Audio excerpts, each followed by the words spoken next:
Tonight's story is stitched with starlight, a quiet tale of two souls who reached for each other across distance and dream and found love written in the night sky.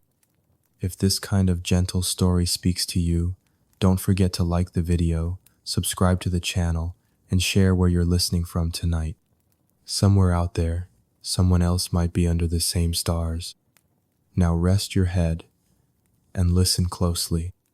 The sky is about to speak. You can't sleep tonight.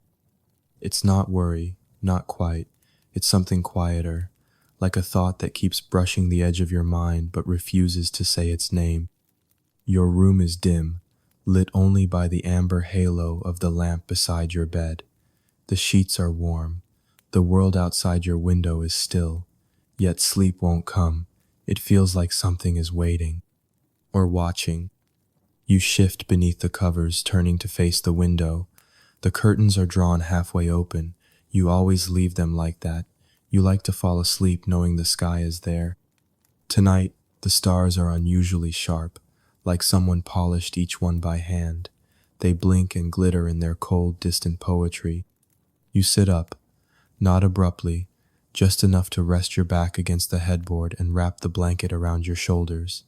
Your breath moves slowly. Your fingers reach for the mug you'd left on the nightstand, lukewarm now, the ghost of chamomile and honey. Outside, the world hums softly, the hush between crickets and wind, and the stars. You find yourself counting them, not to fall asleep, but as if each one might mean something, like each is a letter in a word you haven't learned how to read yet. Then you see it, a shape. One you don't recognize, not from childhood books or museum domes. A crooked line of stars bending into an arc, almost like a hand held open, or a question half asked. It's not on any chart, not one of the constellations you know, but it's there, strange and stubborn. You tilt your head.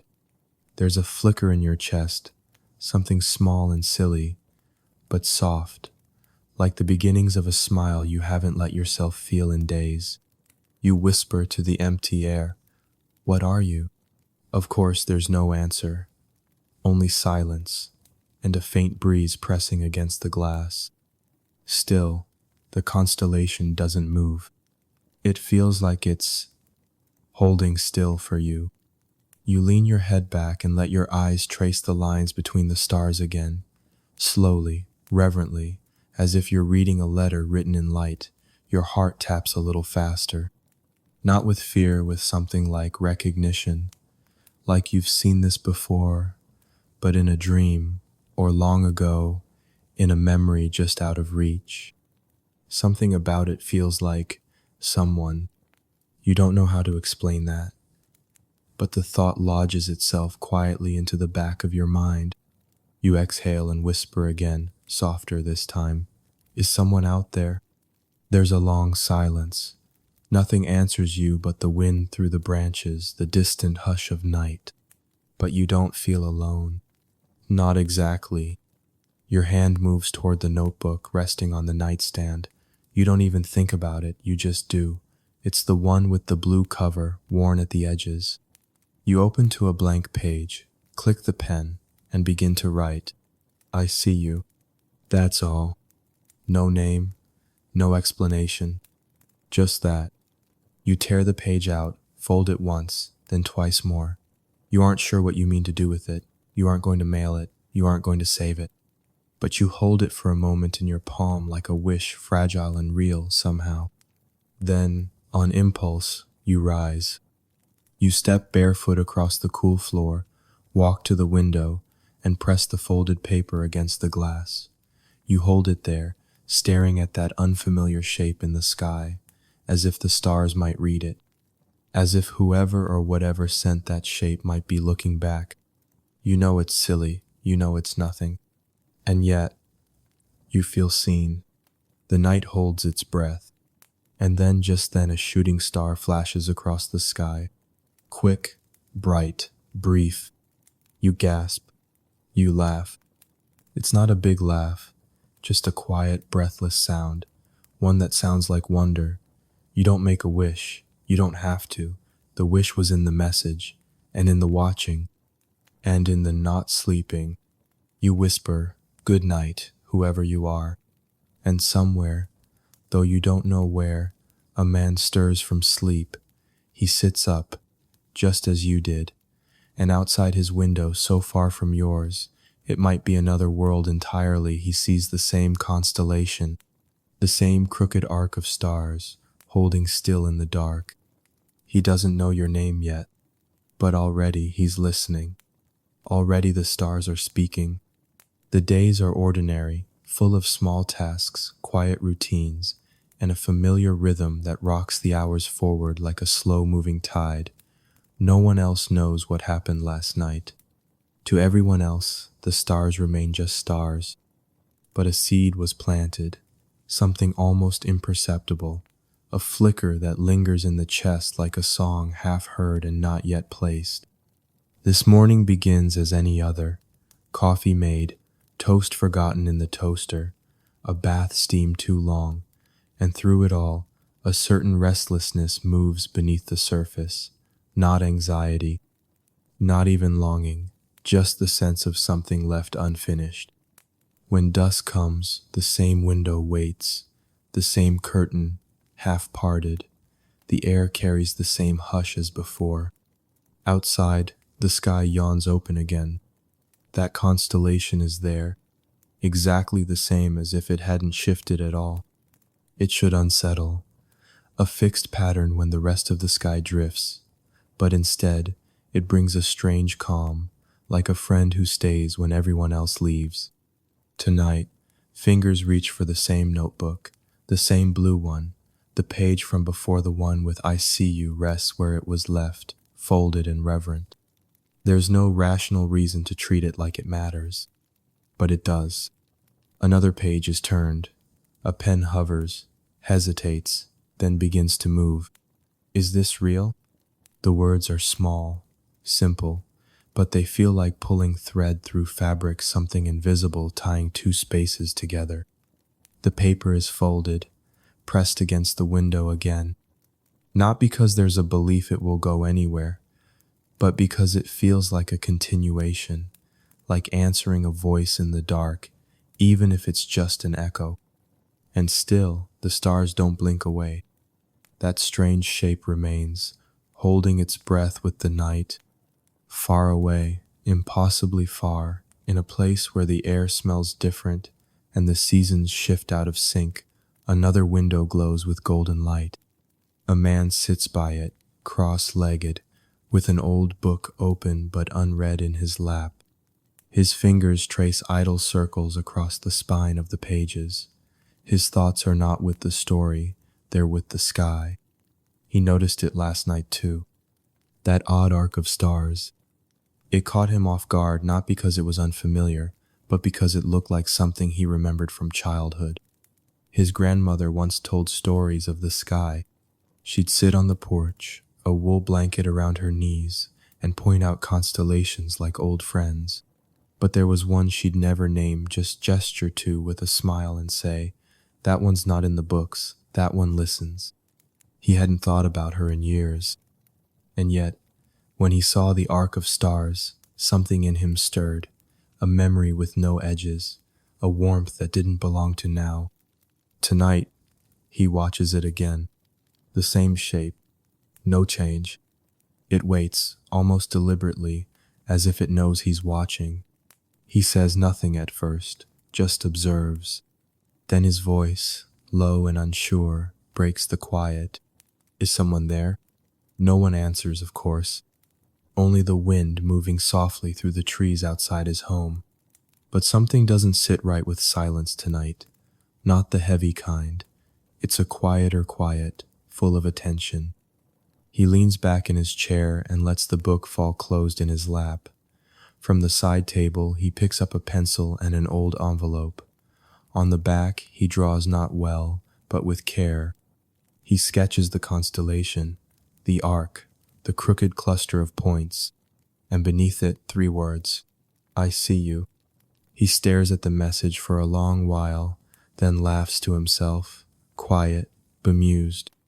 I must be losing it. But he doesn't crumple the envelope.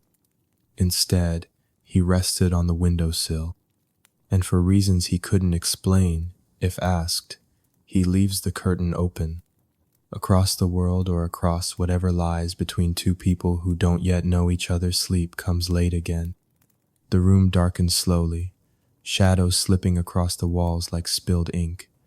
A pillow is fluffed, the blanket drawn tighter. But before rest finds its way in, eyes open once more.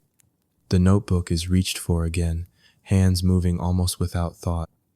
A new letter, this one longer. No need for names, just feelings, laid out gently. A dream remembered, a story once told, a secret kept.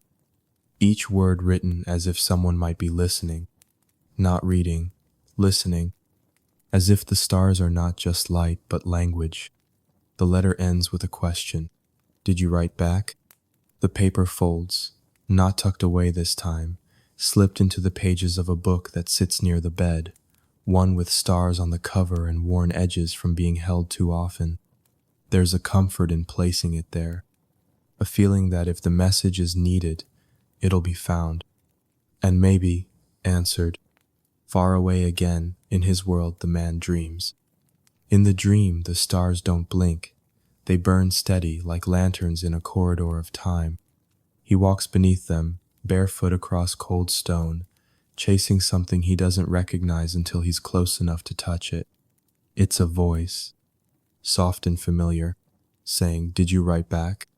He wakes with the question still echoing in his mind. Not frightened, not confused. Just aware. He rises from the bed, crosses to the window, and without thinking, places his palm flat against the glass. Beyond the glass, beyond the night, that same constellation watches. He draws a breath and whispers, "I will." In the days that follow, the sky becomes habit, a ritual. Even when clouds come, the connection doesn't break. It merely waits, patient and quiet, beneath layers of gray. More letters are written, sometimes short, just a line or two. I dreamed of a river made of glass. I once thought I was alone. What if we've met before but forgot? Other nights bring longer thoughts. Memories shared with the stars like friends, the kind of honesty reserved only for things that don't answer too quickly. But answers come, not always in words. Sometimes in a warm breeze that arrives with no warning.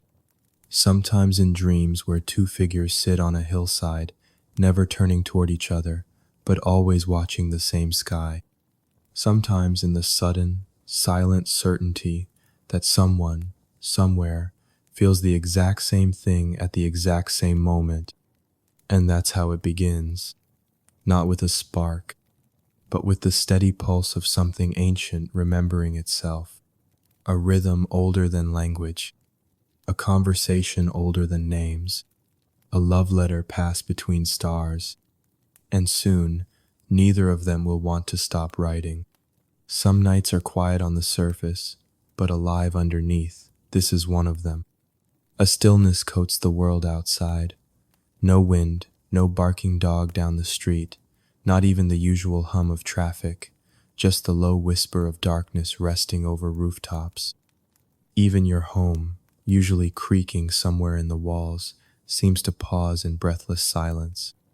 The stars have returned. They bring the same arc again. The same not quite constellation you've started thinking of as his signature. It doesn't shimmer more than the others. It doesn't blink or move. But it carries that strange weight, a softness, a presence. It's still there, like a paused conversation. The notebook waits beside the bed, its pages now half filled with letters never sent. You've taken to writing them every night, sometimes only a sentence, sometimes whole paragraphs. Words that seem too strange to say aloud in daylight, thoughts that rise to the surface only under starlight. A ritual has begun to form. Hot tea, warm blanket, curtains half drawn, and a space not just physical, but something deeper, a clearing inside you, made for messages that don't need answers, only somewhere to land.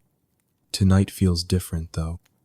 Something about the stillness is heavier, not unpleasant, just attentive, as if the sky is waiting for you to speak.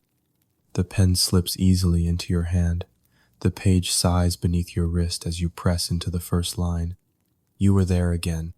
You pause, glancing up at the stars through the window. The rest comes slower, not because the words are hard, but because they feel tender, personal, each one a small offering. I don't know your name, I don't know your voice, but I dreamed about you again. This time, we were sitting in a rowboat, floating through black water filled with stars. We didn't speak. We just held onto the same oar, and that was enough. Fingers hover above the page for a while. You're unsure what this is exactly. A letter, a journal, a private spell. Whatever it is, it feels real. Not because anyone else would believe it, but because it moves something inside you that's older than reason. The letter continues. Maybe you're real, maybe you're part of me, but either way, thank you for last night. You signed nothing. No name, no initials. The message isn't meant to be owned. It's simply a piece of you, pressed into paper and held gently against the night. Instead of folding it, you tear the page carefully from the notebook and tuck it between the pages of a book you haven't read in years, one with a navy cover and silver stars painted along the spine, the kind of book you once believed had magic inside it. Tonight, maybe it does. The book is placed near the window, deliberately, almost ceremonially, a tiny altar to a connection that doesn't follow any path you've known. And after everything is in its place, you lie back, not to sleep yet, just to listen. Sometimes, when stillness is deep enough, it's easy to imagine you're not alone, that someone else may be far away, maybe just through a veil of time is lying in their own bed, under their own sky, holding the same quiet question in their chest, a question without words, a reaching. Across distance impossible to measure, he feels it too. The man with the constellation in his memory, he can't say why, but tonight he walks without purpose until he finds himself outdoors, the grass cold under his bare feet. The sky overhead is flawless, clean velvet black. He has no destination, only a feeling. In his hand is a folded piece of paper. He doesn't know what he's going to do with it, maybe nothing, but it's become habit now, writing down what the sky makes him feel. Tonight's message is short. You were smiling in the dream. You didn't speak, but I knew you knew. He almost doesn't bring it with him, but something tells him not to leave it behind.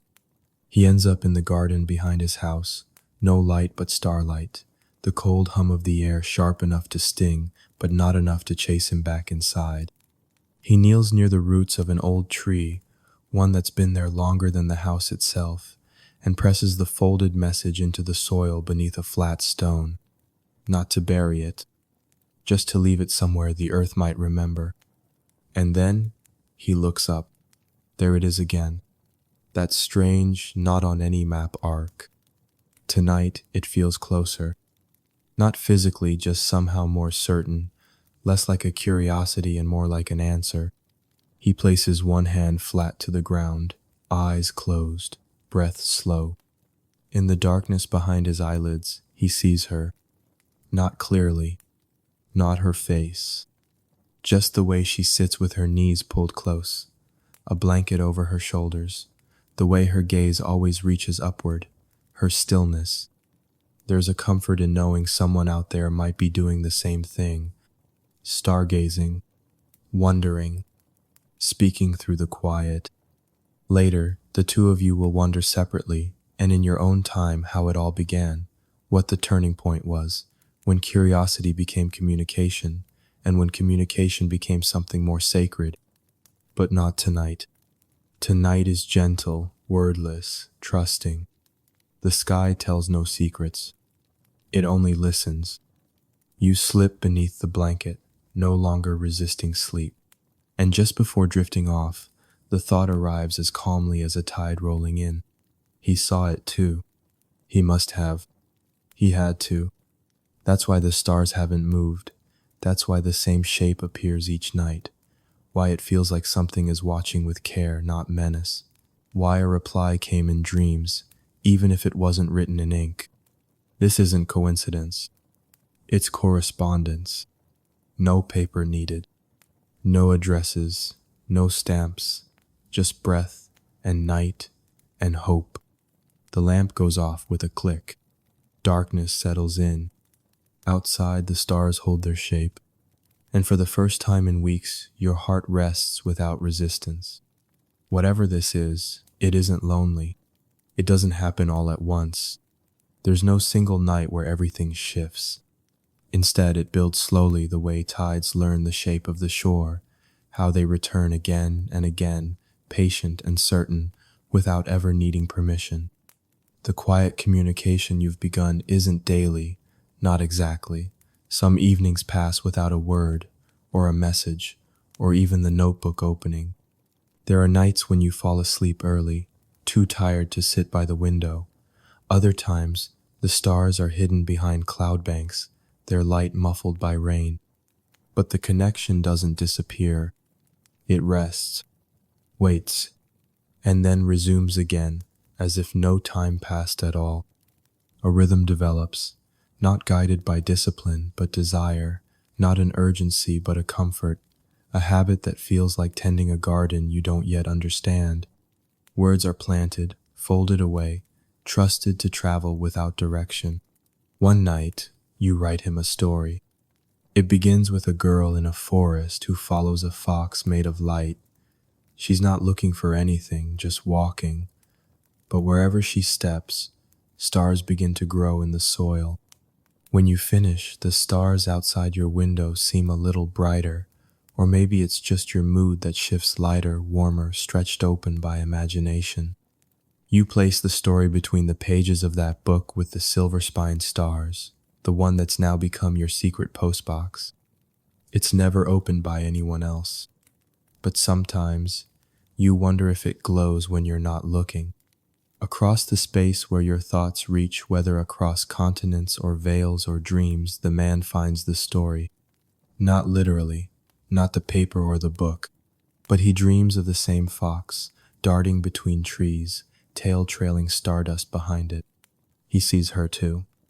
The girl who looks like no one and everyone. She doesn't speak. She simply looks up at him, tilts her head, and gestures toward the sky. That arc of stars hers.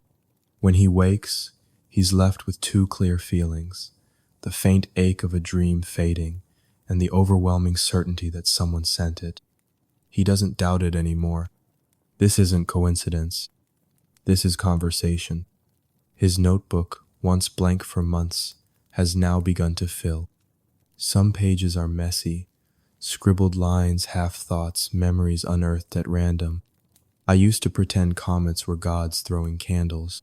The ocean and the sky feel the same to me sometimes, infinite and kind and impossible to hold. Other pages are longer, written with more care, meant to be read slowly, like poetry written in breath instead of ink. He begins folding these letters and placing them in small, particular places beneath rocks, into the hollow of a tree, behind books on his shelves that no one touches anymore. He's not trying to send them anywhere specific.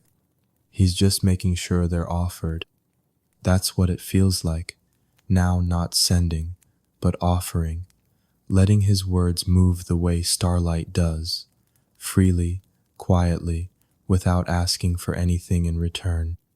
And he doesn't expect a return, yet replies come anyway. You begin to notice them not in the ordinary sense, but in the patterns of your days. A song you haven't heard in years plays softly in a cafe. Its lyrics echo a phrase you wrote 2 nights before. A stranger on the train is reading the exact book you mentioned in a note. The same worn cover, the same bent corner. It's enough to make you pause. Not question, just pause. These are the new stars ones, not confined to the sky, but flickering in your daily life. They blink quietly in shared words, serendipity, in thoughts that arrive in your mind, that feel like they're not entirely yours. Even your dreams begin to reflect his presence. They don't always make sense. Sometimes they unfold in strange cities with moons that hang low like chandeliers. Sometimes you're underwater but still breathing, drifting beside him as if gravity was an optional idea. Always, he is nearby. Sometimes just a silhouette, sometimes a voice, sometimes only the feeling of someone beside you who understands the exact shape of your silence. One night you wake from a dream where the two of you had been walking hand in hand through a rainstorm. No umbrella, no destination. Just soaked, smiling, sharing stories as if you'd known each other for centuries. The smile lingers even after waking. Without hesitation, you write him a letter. The rain didn't matter. You told me a story about a boy who thought thunder was the sky's way of laughing too hard. I laughed too. I think it was real. You don't fold it this time. You press it flat against the window and leave it there until dawn. By morning, the words have begun to fade in the sunlight, but something tells you he already received it. For him, the night is unusually warm. The wind carries the scent of something he can't place: lilac, maybe, or memory. He writes without thinking. Did you used to run through summer storms when you were a child? I keep imagining you laughing under the rain, hair plastered to your cheeks. I don't know how I know this. I just do. When the letter is finished, he places it on his nightstand and turns off the light. Sleep comes quickly. In his dream, he meets her at a bus stop that doesn't belong to any city he knows. They sit quietly, the rain falls around them, their shoulders touch, and neither says a word. But the silence is full of understanding. As time folds around the two of you, the exchange grows stranger in its consistency. Sometimes he finishes a sentence you begin in your own letter without ever reading it. Sometimes you dream the same place on the same night. You've begun to mark the calendar, not with appointments or birthdays, but with stars, little hand-drawn symbols that mark the night something aligned. The calendar is filling fast. You don't speak of this to anyone else. It feels too sacred, too easily misunderstood. This is not a romance of texts or glances or scheduled dates. This is a love stitched across distances unseen. A love told not through declarations, but through the quiet patience of star to star, word to word. And somehow, that feels more real than anything you've known. As another night folds in, and you find yourself once again resting near the window, tea warm in hand, notebook open on your lap, the page remains blank for a long time. Not because there's nothing to say, but because sometimes the quiet is the most loving thing you can offer. You write only one line. You don't have to answer. I know you're there. The stars above shine gently in reply. And somewhere, under a different sky or maybe the same one, seen from another dream, he smiles without knowing why. Sleep takes its time tonight. The body is ready. The blankets are warm. The light is low, soft and golden like melted candle wax. But something inside lingers between states, not quite waking, not yet dreaming. Eyes closed. Stillness settled. Yet the mind floats gently on the surface of something deeper. And then it arrives not suddenly, but the way mist rolls in over a field at dawn, silent, complete. The dream begins. At first it's only quiet, a familiar quiet, one that doesn't need filling, the kind that wraps itself around the heart without asking for anything. Darkness stretches outward like a sea, not cold, not frightening, just endless, vast and velvet. You're floating. Above? Below? It doesn't seem to matter. There's no up or down here, only motionless drifting. The stars are closer now, so close it feels like they could be touched. Pinpricks of gold scattered across a midnight sky that seems to breathe. And then he's there, not with a flash, not with an arrival, just there, as if he'd been floating beside you the entire time and only now turned to face you. You don't speak, he doesn't either. Words would feel too sharp in a place like this. Instead, the two of you sit beside each other on the surface of this dream sea. Not sitting exactly, more like resting in the way clouds might rest weightless, constant content. He turns his head toward you. His features aren't sharp, not in the way waking things are, but there's recognition. His presence hums at the same frequency as your heartbeat. He smiles, and that's enough. Your hand drifts toward his, and though they don't quite touch, there's a warmth between them, a current.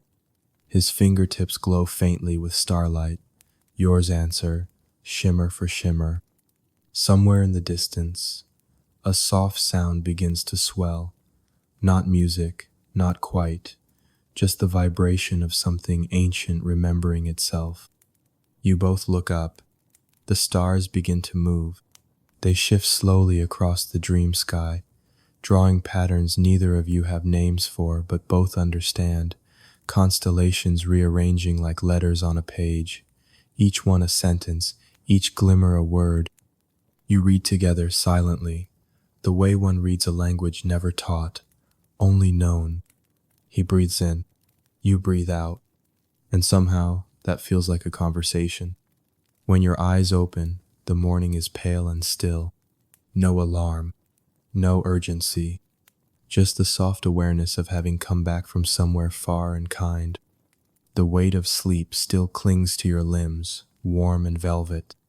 It takes a moment to remember the dream, not the details, those are already drifting away, like vapor dissolving under sunlight, but the feeling, the way he looked at you, the way the stars moved, not at random, but for you.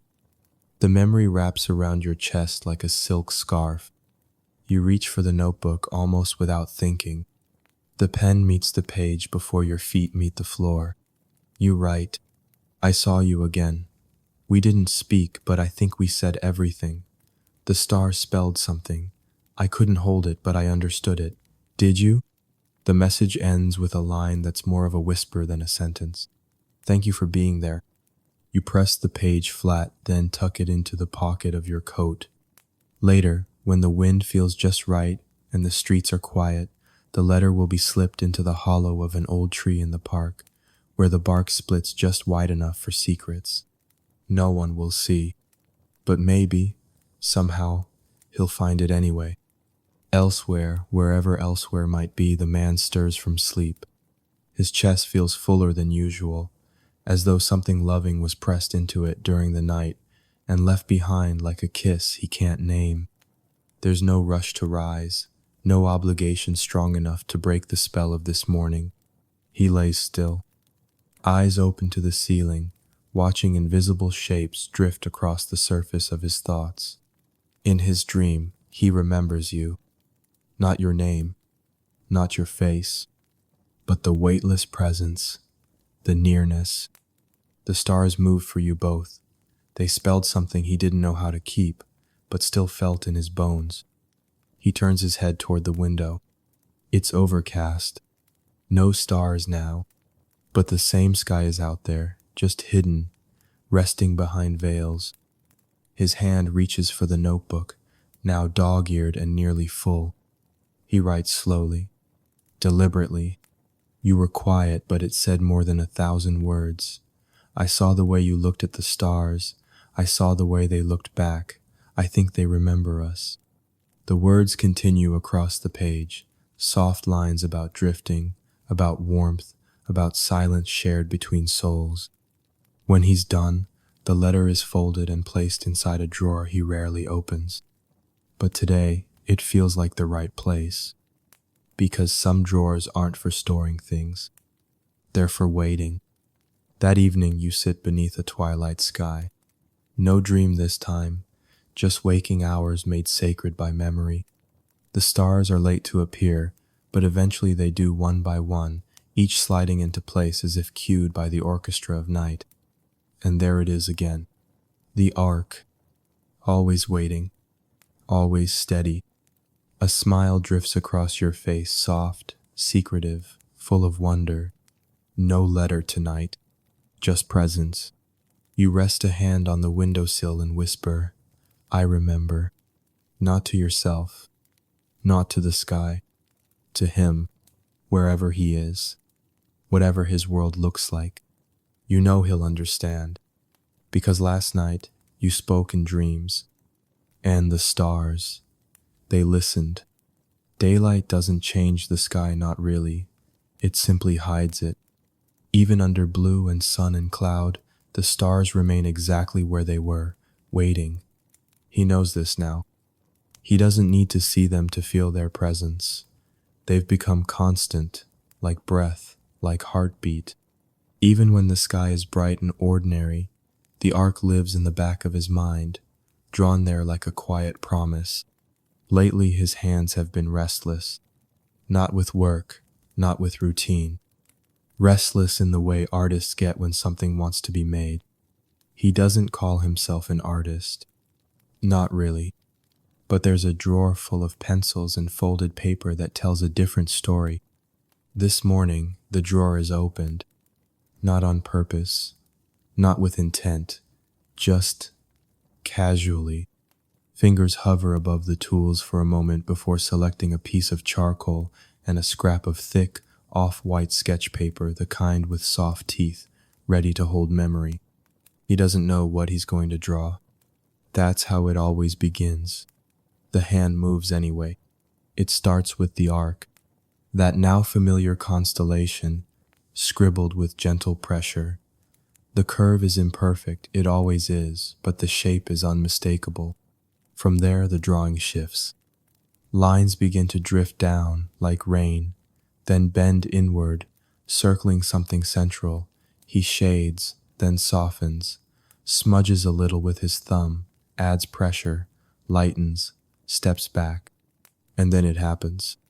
She begins to appear, not in full, not in any literal sense, but there in the suggestion of her shoulder, the curve of a cheek, the bend of her spine, something real begins to form. Something remembered from places that aren't places. He has never seen her, not properly, but that doesn't stop the pencil. What emerges on the page feels less like a portrait and more like a knowing, a translation of something felt, a memory borrowed from the stars themselves. Her head tilts slightly, not posed listening. Eyes turn toward the sky. A glimmer of a smile plays on her lips, quiet and unguarded, like a child watching fireflies. The charcoal outlines soften as the arc above her curls like a halo. When it's finished, he stares at it for a long time, not with pride, with reverence. He doesn't know what to do with the sketch. It doesn't belong in a drawer, but it doesn't feel right to hang it up either.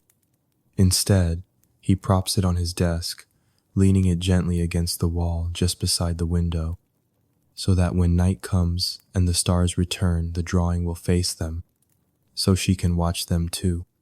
Elsewhere in another life, or just across some unseen distance, you wake with a pressure in your chest.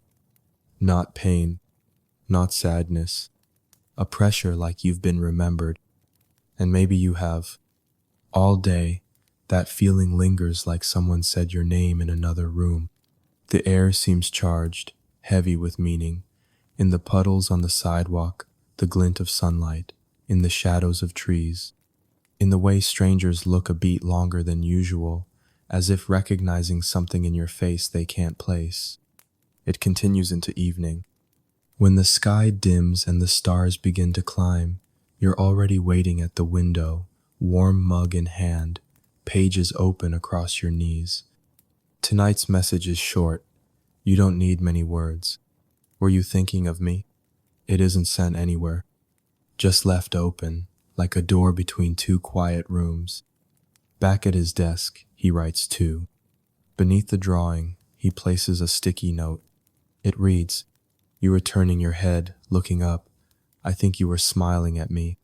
Then he lights a candle beside it, one with a soft vanilla scent and a flickering flame that dances like breath. He leaves it burning as he sits in silence, watching the stars slowly return to their places. Tonight, there's no need for more. They've both spoken, not aloud, not even in ink, but in presence, in attention. Later, when sleep comes, it does so gently. You lie in bed with one arm above your head, the other resting over your heart. The covers are warm. The air smells faintly of lavender from a sachet tucked into your pillowcase. Before dreams gather, you imagine the drawing. You haven't seen it. You don't know he made it. And yet, you see it anyway.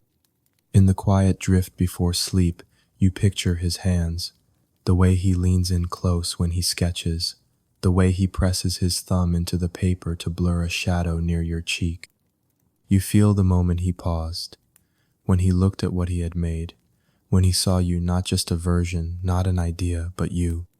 A heartbeat echoes in the dark, steady and soft. Yours, his, the stars. It doesn't matter. The connection is whole. And somewhere out there, a sketch rests on a desk beside a window, gazing up at a sky that always returns. It's past midnight, but you're not sleeping, not really trying either. There's something in the air tonight, a texture to the stillness. It clings to your skin like silk left in the freezer light, fine, but with the unmistakable shiver of magic. The house is quiet, the way it always is at this hour. Even the fridge has gone still. The distant sounds of the city have faded entirely, as though the world remembered to hush just long enough for something important to arrive. The book sits closed in your lap, the one with stars on the spine, now heavy with letters you've written and tucked away inside. No new message tonight. The message is already in you. It's been building all day, without form, a feeling collecting behind the ribs.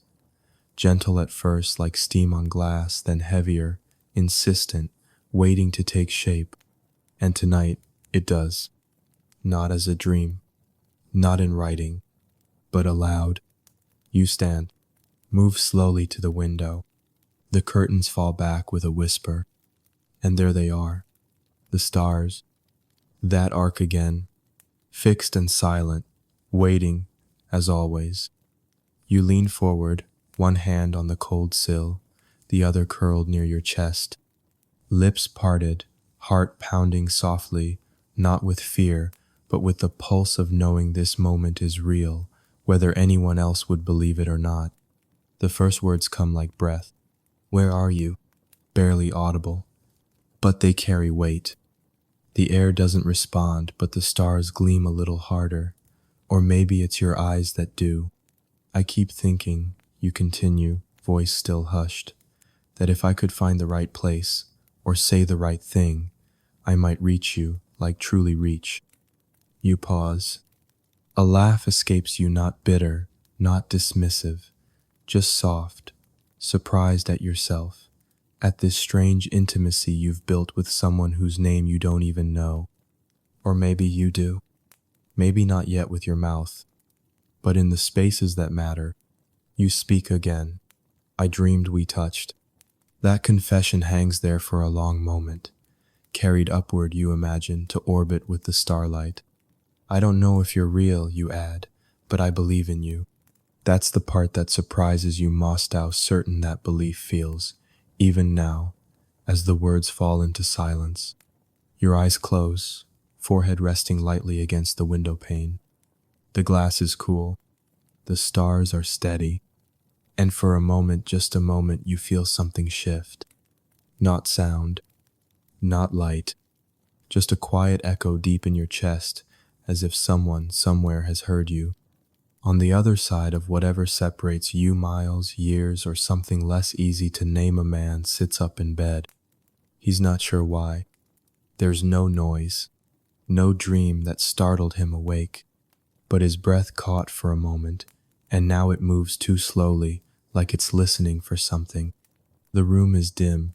A candle burns low on the desk beside him, its wax pooling in soft spirals.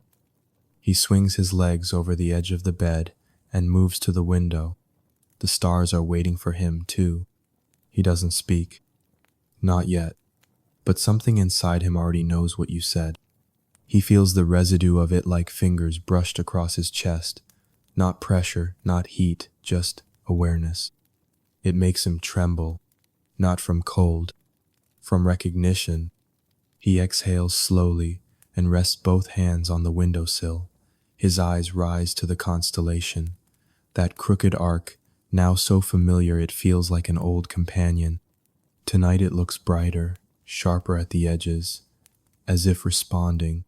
He opens his mouth to speak, unsure of what will come, but instead of a sentence, only a whisper escapes. I'm here.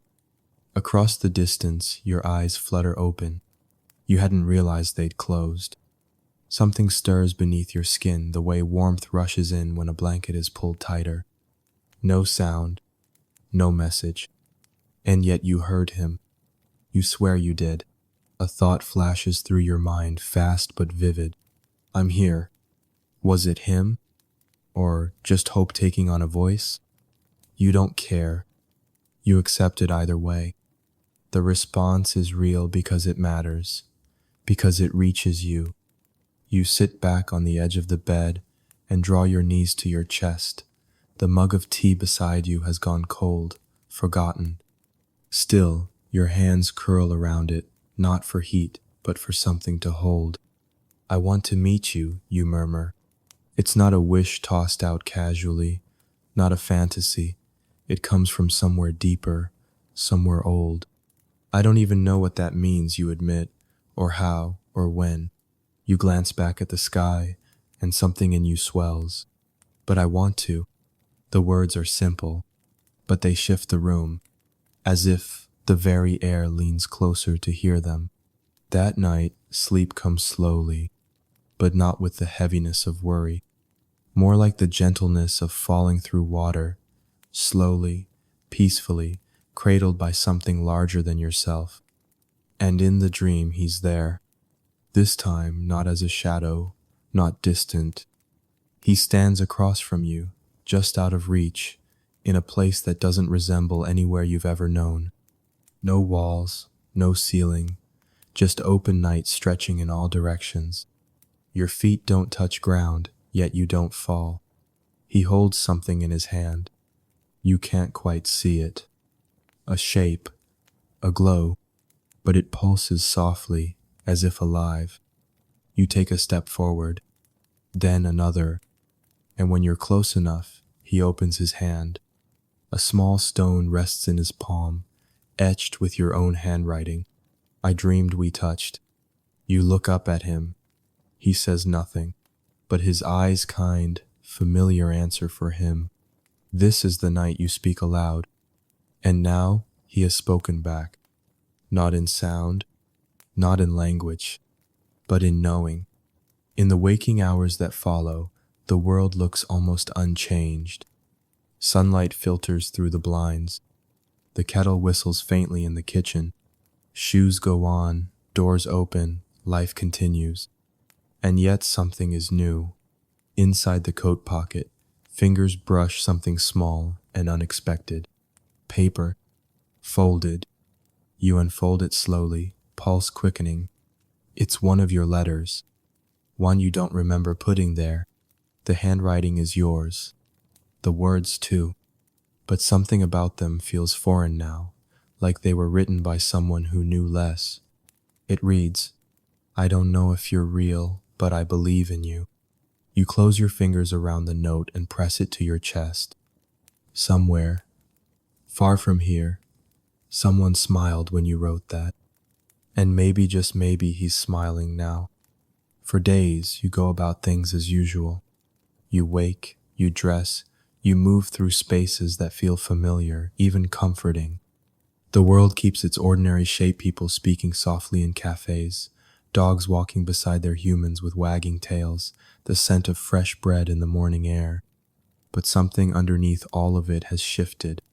The sky holds weight now.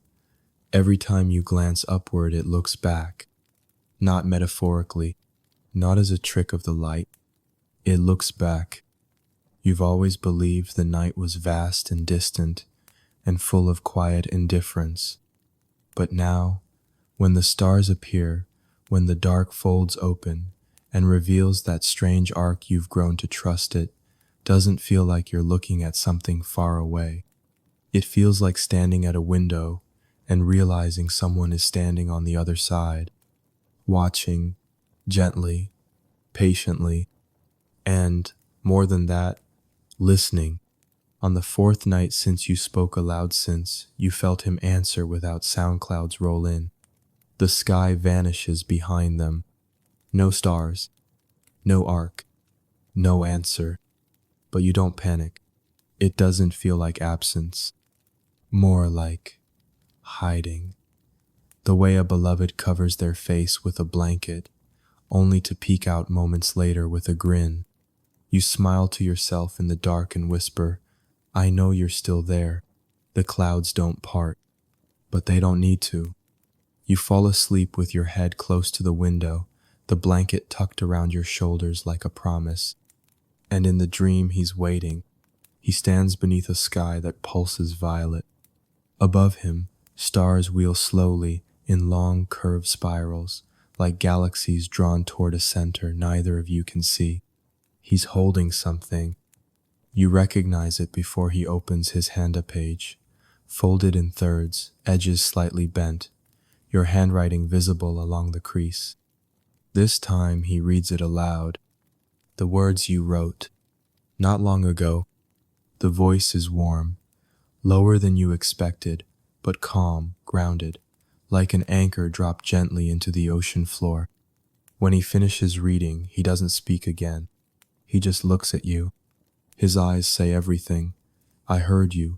I kept it. I'm here. You wake before dawn with a stillness in your chest, the kind that usually only comes after crying, but there are no tears this time, only the sensation of having been met. You move slowly through the early hours. Make tea. Wrap a scarf around your shoulders even though it's not quite cold. Step out onto the small balcony, letting the breeze graze your skin. And there on the horizon, just as the sky begins to lighten, the clouds part. For a single, silent minute, the stars return. Not all of them. Just enough. Just that crooked arc. Just long enough for the sky to blink. And then it's gone again, like a secret passed between hands. Far away or close, depending on the rules that govern dreams, she's begun to notice the world around him shifting too.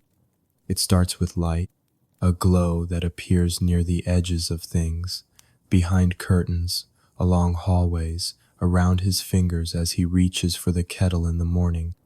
Not sunlight, something older, something softer. Sometimes, when he closes his eyes, he sees her face, not the one from his sketch, the real one, not fully formed, but hinted, a glint in the eye, the shape of a jaw, the way her mouth moves just before she speaks. The sight fills him with a strange reverence, as if he's been allowed to remember something sacred. He writes again that night, not in his usual notebook, this time on the back of a napkin. It doesn't matter where, only that it's written. You live in the folds of my days now, between footsteps and breath. You are the pause before I close my eyes, the hush before I speak. He folds the napkin carefully and places it into the drawer beneath his bed, where the other letters rest. When he turns to the window, he doesn't expect to see stars, but he opens the curtains anyway. And there it is, the arc, low on the horizon this time, as if bowing, as if saying hello. He smiles, heart steady, voice low. Welcome back. That same night, your walk home takes you past the place you always avoid, not because it's unsafe, but because it feels too still. An old park, overgrown, untouched. You've always passed it quickly, eyes down, hands in pockets. But tonight, your feet slow. Something pulls. A shift in the air. Not wind, not sound, just a soft invitation. The gate is open, rusted but easy. You step through. Leaves crunch beneath your boots. The path winds without pattern, but you follow it. Not far in, a tree leans sideways, its trunk split in two, and resting at the base tucked between roots, something glows faintly in the moonlight. Paper, folded. You kneel. Fingers brush the edges, hesitant at first. Then you lift it. No name, just handwriting. Not yours. Familiar though. The curves, the shape of the words. It says, if you see this, write back. You don't breathe for a moment. Don't move. The sky overhead is still cloudy, but the stars press in behind them, closer than before. You place a hand to your heart and whisper, I do see it. That night, when you return home, you write for hours. Not because you have something urgent to say, but because you don't want to stop saying it. Each line is its own act of connection. You write about the park, the tree, the feeling in your chest when you saw the paper. You tell him about how the sky blinked at you at dawn. You admit you've started listening for him even in silence. And you ask, not demand, just ask, if you could show me one thing, anything, what would it be? You leave the letter open on your nightstand. Not tucked away, not hidden, because maybe the answer will come tonight. Maybe not in ink, maybe in sky. The stars appear late, but when they do, the arc isn't alone. A new cluster hovers nearby, small, subtle, a triangle of light, so delicate it's almost invisible, but once noticed, it stays. It pulses. You smile, recognizing it. Not a shape, a reply, not a word, an offering. He showed you something, and even if you never learn what it means, the message is clear. He's still there, still writing back, still watching, still holding space for you. And above the rooftops, above the silence, the sky blinks back once more. Days pass, but they no longer feel like time. They feel like space. Space between moments, between echoes, between stars. You're aware of them now, the days not as obligations, but as passages, small, quiet stretches of sky you walk beneath, listening, watching. Each one feels like it might offer something, and sometimes it does. A feather floating down without a bird. The same words spoken by two strangers on opposite sides of a bookstore. A breeze that arrives only when your thoughts drift to him. It's as if the world has decided to play translator for a language that can't be spoken, and you're learning it, slowly, one quiet moment at a time. Tonight, something waits at your window. Not a letter, not a sign, but a shape, drawn in condensation. The air is colder now, and the glass has fogged from within, and there, traced by an invisible hand, is a faint triangle just like the one you saw in the sky. At first, you think it's coincidence, a trick of breath or pressure, but it's too deliberate, too clean. You don't remember touching the glass. You raise your hand, hover it just above the mark. The triangle sits still, its edges glistening slightly in the moonlight, and then you notice the faintest line extending from one corner. Barely there. A path. Your heart stirs. You don't know what it means, but it's meant for you. Of that, you are certain. Elsewhere, wherever he is, sits with pen in hand, sketching again. Not stars this time. Not you, not quite. But something between both. A map. He doesn't know why he's drawing it, only that he must. It began as a dream barely remembered, a haze of silver light and soft wind, and a field full of lavender. But when he woke, he knew the shape. Not the place, the shape. He saw a triangle and a line, and now, on paper, he traces it. 3 points. 1, the place he knows best, the tree behind his home where the first letter was buried. 2, A memory he doesn't fully own, an abandoned train station from a dream where you stood under flickering lights. 3. A lighthouse. Or what could be one? A tower of stone, rising above dark water. He's never been there. And yet, he draws it in perfect detail. Back in your world, the days begin to carry urgency. Not stress, not pressure, just the steady thrum of anticipation. Something is coming. Or you are. Or he is. The notebook remains close at hand. Each page now feels preciosa, word, a footprint on a path you didn't know you were walking until you looked behind you. You begin to retrace your steps, not literally, but in memory. The places you've spoken aloud, the trees you've touched, the nights you couldn't sleep and stood barefoot at the window. Each one carries meaning now. You wonder if they were always part of the map, and you just didn't see it yet. Then, one morning, something new arrives. Not left in your mailbox, not slipped beneath your door, but embedded in the lining of your coat, pocket stitched in delicate thread. A shape, familiar, the triangle, followed by a curl, a path. It wasn't there before. You know every inch of this coat. And now, without warning, this detail is hair-threaded in silver, so fine it only catches light when viewed from the right angle. The thread isn't rough. It doesn't snag your fingers. It glides like silk when touched. Your breath catches. You close your eyes. I see it, you whisper, as if he's listening. And maybe he is. That night, in his dream, you take the coat off and hand it to him. You don't speak.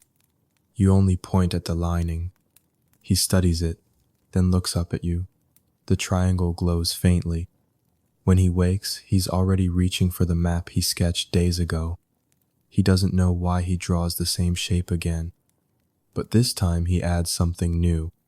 A small star, just above the triangle. Not part of the original map.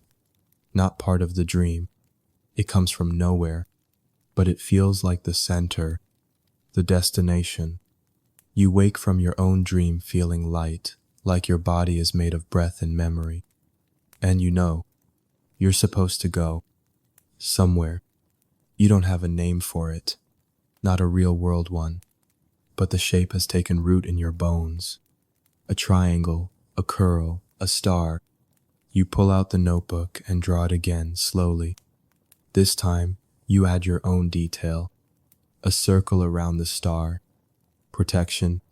Home. The next day, you walk. Not far at first. Just through the city streets you've wandered 100 times. But with new eyes. You look for signs, angles, curves, a shape that calls back to the one in your mind. And then you see it. Not in the sky. Not in a dream. But on the side of a building, an old mural, faded with time, barely legible, but the shape is there, a triangle, a curl, and at the top, a small golden sun. You stop in your tracks. It's not coincidence. You step closer, run your fingers along the paint. Beneath your touch, warmth. Faint, but real. That evening you write, I think you're leading me somewhere. I think I'm supposed to follow. I don't know what I'll find, but I trust you. The page is left open, facing the sky. And when the stars appear, they answer not with movement, but with steadiness. They hold their shape. They hold you. He wakes from another dream with soil on his fingertips. There's no explanation. His room is clean. His hands were washed. But the scent is unmistakable, earthy, clean, rich, like something has begun to grow. He looks at the map again and notices something he hadn't before. The 3 points are no longer fixed. They've begun to pull toward the star at the center, as if converging, as if becoming one place. He smiles. Soon, he says aloud, and though no one is there to hear it, he swears the stars outside seem to nod. The world is different now, though nothing looks changed. The streets curve the same. The buildings stand where they always have. The familiar hum of life goes on all around you, footsteps, turning pages, wind catching loose leaves near cafe chairs. But under all of it, there's something else. A hum. A low, invisible thread that tugs gently behind your ribs. Not unpleasant, not sharp, just present, guiding. You begin to walk differently. Not with purpose exactly, not toward a specific place, but with trust, as if the air around you remembers the way before you do. Each step is quiet, but full of meaning. Somewhere inside, you know this is the way. You've left behind your usual streets. You aren't sure when it happened, when the neighborhood blurred and the turns lost their names, when trees replaced buildings, when birdsong replaced traffic. You pause, listening. There's a silence here that doesn't feel empty. It feels attentive. The kind of quiet that fills the spaces between pages in a letter. The kind that exists when two people are listening to the same song without needing to speak. Ahead, the trees open. And there it is. A hill. Gentle, green, familiar somehow. At the top, a shape. You don't breathe for a second. Then, slowly, your feet begin to move again. He stands in a field too. Not the same one, not quite, but close. You might call it parallel. It's dusk, and the sky stretches wide above him. The air glows lavender, the way it does only for a few minutes each day if you're lucky enough to be looking. His fingers trace the edge of the page in his hand. The map. It's different now. The triangle has collapsed inward, the points folding toward the center. The curl has become a spiral, and at the heart of it the star pulses. Not literally, but he feels it. Something is opening. A door perhaps, but not one made of wood or stone. One made of breath. One made of waiting. At the top of the hill you pause. The wind is soft here, carrying the scent of something you can't quite place. Sweet, but not floral. Old, but not musty, like something once known, now remembered. There is no structure here. No gate. No sign. But in front of you, the light changes. It bends. Just slightly. Like heat rising from asphalt in summer. Like a curtain of silver mist hanging where air should be. You don't see a door, but you feel one. You reach out. Fingers extend through the space. They meet no resistance, but they tingle, gently, like they've passed through silk. The hum behind your ribs grows stronger. So you step forward, one foot, then the other. Across distance that no longer exists, he feels it. The shift. A change in pressure. He turns toward the west and sees it too. A shimmer in the field ahead of him. He doesn't hesitate, just walks. On the other side of the shimmer, the world is not new. It's not strange. It's right. It feels like exhaling after holding your breath for too long. You're in a space where time doesn't quite move the way it did. There are no clocks here, no horizon, only soft light that seems to come from everywhere and nowhere. You are not cold. You are not afraid. And ahead, someone stands. Far at first. A figure. Not a blur knot this time. Still, waiting. You walk forward. Slowly. Every step feels like a heartbeat. And with every step, the figure becomes clearer. Not taller. Not brighter. Just closer. Closer to real. Closer to you. He sees you too. He doesn't blink. He doesn't speak. But something in his chest opens wide, wider than it's ever been. Like a door blown off its hinges. Like a star collapsing, then expanding into something new. You reach him, not with words. Not yet. With presence. You stop a few feet away. He smiles. It's the same one you've seen in dreams. And then, after all this time, you finally speak again. But it's not a question. Not this time. Just a sentence, soft and sure. You're exactly who I hoped you'd be. He doesn't need to answer with words. He just nods, like he knew you'd say that, like he's been waiting for it. Then he opens his hand. There, resting in his palm, is a stone, smooth, pale, familiar. It's the same one from your dream, the one etched with the words you wrote long ago. I dreamed we touched. Your breath catches. He's kept it. All this time, all this distance.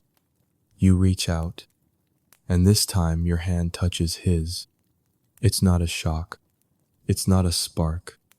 It's the gentlest thing you've ever known. Like warm water over bare skin. Like wind through long grass. Like coming home. You sit together beneath a sky that doesn't spin, but holds still just for you. The stars above remain in perfect stillness, like the breath the world forgot to take. And though no new constellation forms, none is needed. The ark is gone now, not because it's lost, because it's fulfilled its purpose. You found each other. The sky can rest. And so can you. You stay there longer than you thought you would. Not because anything holds you. Nothing binds you to this place and not time, not walls, not even gravity, it seems. But because stillness suits the moment. You sit side by side with him, the man whose face once lived only in dreams, the one whose voice you imagined without sound, the one whose presence you felt more than saw, more than touched. Now, the nearness is real. There's no conversation at first, just breath, two rhythms slowly aligning. His knee rests close to yours, not touching, but aware, as though both of your bodies are listening, still half afraid to move, lest the spell break. But this isn't a spell. It's not magic in the fairy tale sense. It's quieter than that, more ancient. The kind of magic that's simply truth, something that was always meant to be, long before you knew how to name it. He doesn't ask how you got here. You don't ask him either. It's understood that questions aren't needed. Answers would only shrink what this is. So you sit in the soft light, beneath a sky that refuses to spin, surrounded by air that glows gently without burning. And time, the thing that chased you, measured you, kept you apart, no longer bothers to exist. You turn your head slowly and study his face. There's no rush. He lets you look. His eyes are deep, but not in a poetic way, just grounded, present. They don't search or flash or overwhelm. They just see. You've never felt so seen. He smiles, small and genuine, and when you return it, something clicks into place. A lock turned, a circle closed. After a while, he speaks. The voice is just as you imagine, low, but not heavy, gentle, like waves lapping against wood. I didn't think I'd ever see you, he says. Not like this. There's no sadness in it, only awe.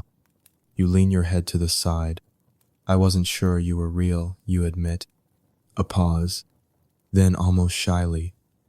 But I always hoped. He nods. His gaze lifts toward the stilled stars above. I used to wonder if I was just dreaming the same dream over and over, he says. But then you started answering. Your breath catches slightly. I didn't know what else to do, you whisper. A soft laugh. It was the only way I knew how to find you, you add. He looks at you then, not quickly, not dramatically, just turns and sees you in full. You did, he says. You found me. The place around you doesn't shift. It doesn't need to. The light remains steady, a kind of duskless glow that feels like both sunrise and starlight at once. But inside, something begins to stir. Not nerves, not uncertainty. It's longing, but not the aching kind. This longing is content. the kind that wants to savor what it's waited for. Your hands, which have spent so many nights curled around mugs and notebooks and windowsills, now lie open in your lap. He reaches for them, slowly, gently, as if asking permission with every inch. You don't pull away. Your fingers meet his, and this time there is contact. True contact, palm to palm. Warmth floods you, not a rush, not a burn, more like the gentle sunlight that finds your skin after a long winter, a reminder of what the body can feel when it is not afraid. You both stay like that, hands clasped, no pressure to speak, no pressure to act, just being together. At some point he lies back. The ground doesn't feel like ground. It feels like memory. You follow, reclining beside him, your shoulders brushing, your hands still intertwined. Above you, the stars haven't moved, but they shimmer now barely, as if winking, as if exhaling. You wonder if they've been holding their breath this whole time, waiting for this moment too. I used to think I'd feel overwhelmed when I met you, you murmur.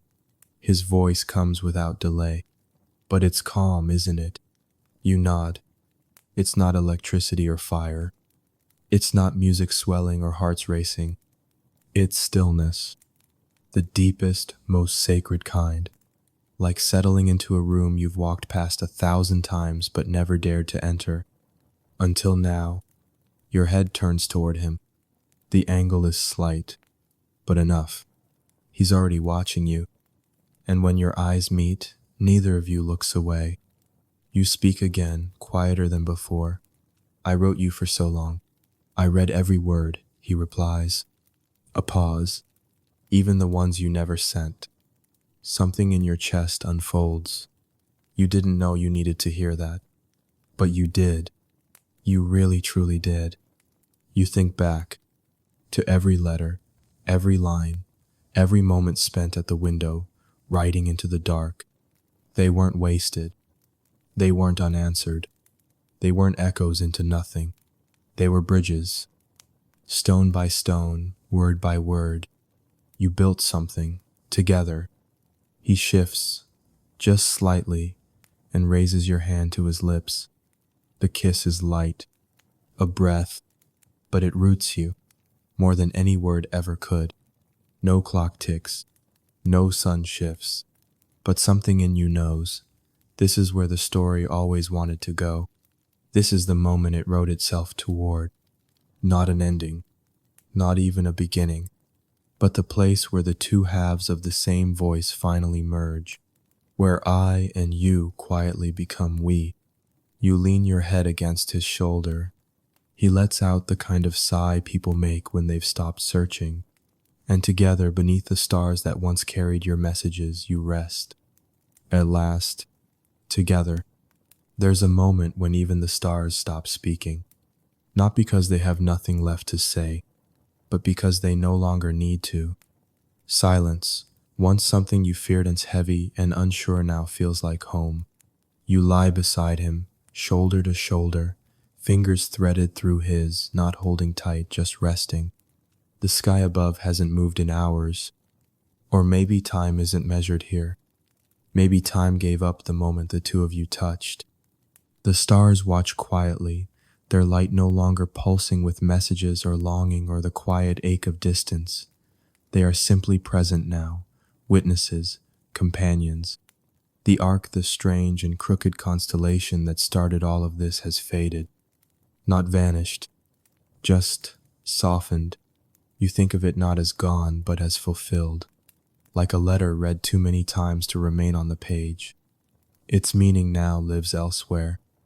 In your chest, in his, in the space between you that no longer exists. He breathes slowly beside you, and you find your rhythm falling into his. Or maybe he's following yours. It doesn't matter.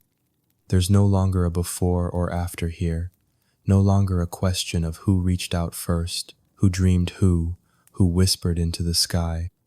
There's only now, and now is vast and still and full of peace. You turn to him not because you need to say anything, but because part of you still marvels that he's here, real, breathing, close enough to reach with nothing more than a sigh. He's looking at you already, eyes full of quiet warmth, a warmth that no longer needs translation. He smiles, and it settles you. Not the kind of smile that asks for a response, the kind that simply says, I know. You brush your thumb across his knuckles. He lets you. Your voices, once necessary, now rest. Everything that mattered has already been said. Everything that didn't matter has fallen away. The world around you begins to dim, not darken, not disappear, just dim the way candlelight flickers lower when it's time to sleep. You don't feel alarm. You feel welcomed, as if something older than you, older than the stars themselves, is pulling a blanket up to your chin and whispering, it's okay now, you've arrived. The light fades to softness. The edges of things blur. The sky remains, but its stars turn pale, then clear, then quiet. No longer needed. Their work is done. He speaks, one last time. His voice is barely louder than breath, but it carries all the weight in the world.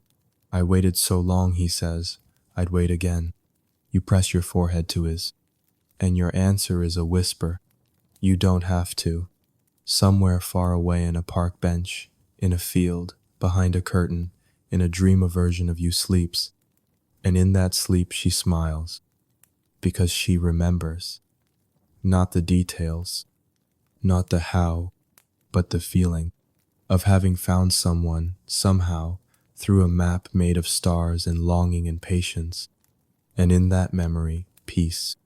When morning comes, the world will return. Clocks will tick again. Clouds will roll across the sky. Letters will go unanswered. But not this one. This one found its reader, and the reader found you. And now, sleep comes gently, not to take anything away, but to seal it in, to tuck the story under your pillow and let it hum in your dreams like a lullaby without words. The stars are quiet now, but the silence says everything.